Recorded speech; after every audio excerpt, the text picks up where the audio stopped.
Assalomu alaykum kanal muxlislar, kanalimga xush kelibsizlar. Bugun sizlar bilan men yaxshi ko'rgan salatni tayyorlaymiz. Bu juda ham mazali salat, menga juda ham yoqadi. Buning uchun bizaga 300 gramm lahm go'shti kerak bo'ladi. Uni parak qilib bo'laklarga bo'lib olamiz. Parak deganimda juda ham yupqa bo'lishi kerak. Demak, endi bo'laklarni somoncha shaklida ingichka qilib to'g'rab olamiz. Mana hozir ko'rsataman ingichkaligini, qay darajada ingichka to'g'rashinglarni. Bu salatga hamma narsa ingichka, somoncha shaklida to'g'ralishi kerak. Ko'p salatlarga somoncha shaklida to'g'rang deyman, lekin nihoyatda ingichka, mayin to'g'rang demaganman. Mana bu salatga albatta ingichka, mayin qilib to'g'rash kerak. Tovaga yog' quyib olamiz, qizdirib olamiz. Birinchi bo'lib go'shtlarni solib, qizartirib pishirib olamiz, ya'ni qovurib olamiz. Demak, go'shtni qovurish jarayonida tuz sepmaymiz, soya sousidan solamiz. Ham tuz soladigan bo'lsak, juda ham go'sht sho'rtang bo'lib ketishi mumkin. 1,5 osh qoshiq miqdorida soya sousidan solamiz.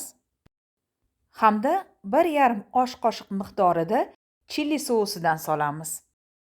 Qovurishni davom ettiramiz. Birpas qovurib olganimizdan keyin olovni pasaytiramiz, qopqonni yopib 15 minut dimlab qo'yamiz.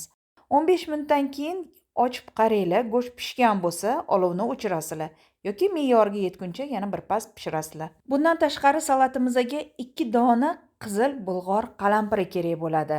Yuvib tozalab olganman. Demak, bo'laklarga bo'lib olamiz, nihoyatda ingichka, mayin qilib somoncha shaklida to'g'rab olamiz. Mana ekranda ko'rsatyapman, juda ham ingichka qilib to'g'raylar. Yana bizaga 2 dona bodring kerak bo'ladi. Bodringni teng 2 ga bo'lib olamiz o'rtasidan.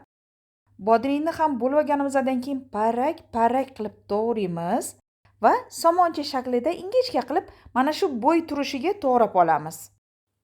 Yonmacha to'g'ramanglar, faqat to'g'ri to'g'ranglar. To'g'raydigan asosiy masalliqlarimiz demak go'sht, bulg'or qalampiri va bodring. Endi bizaga kashnich kerak bo'ladi. Bog'inglar kichkina mayda bo'lsa bitta bog' ketadi. Agar yirik katta bog' bo'lsa, yarim bog' kashnich to'g'rab olamiz. Mana endi bizaga tayyor mahsulot markavcha salati kerak bo'ladi. Hamda 2 ta tish chesnok kerak bo'ladi. Barchasini tayyorlab oldik. Endi aralashtirishga o'tamiz. Chuqur idishga solamiz. Chesnokni ingichka qilib to'g'raylar yoki qirg'ichdan o'tkazinglar. Men chesnok solmadim, chunki markavchaga qarasam, markavchada chesnogi ko'p ekan. Shuning uchun solmadim.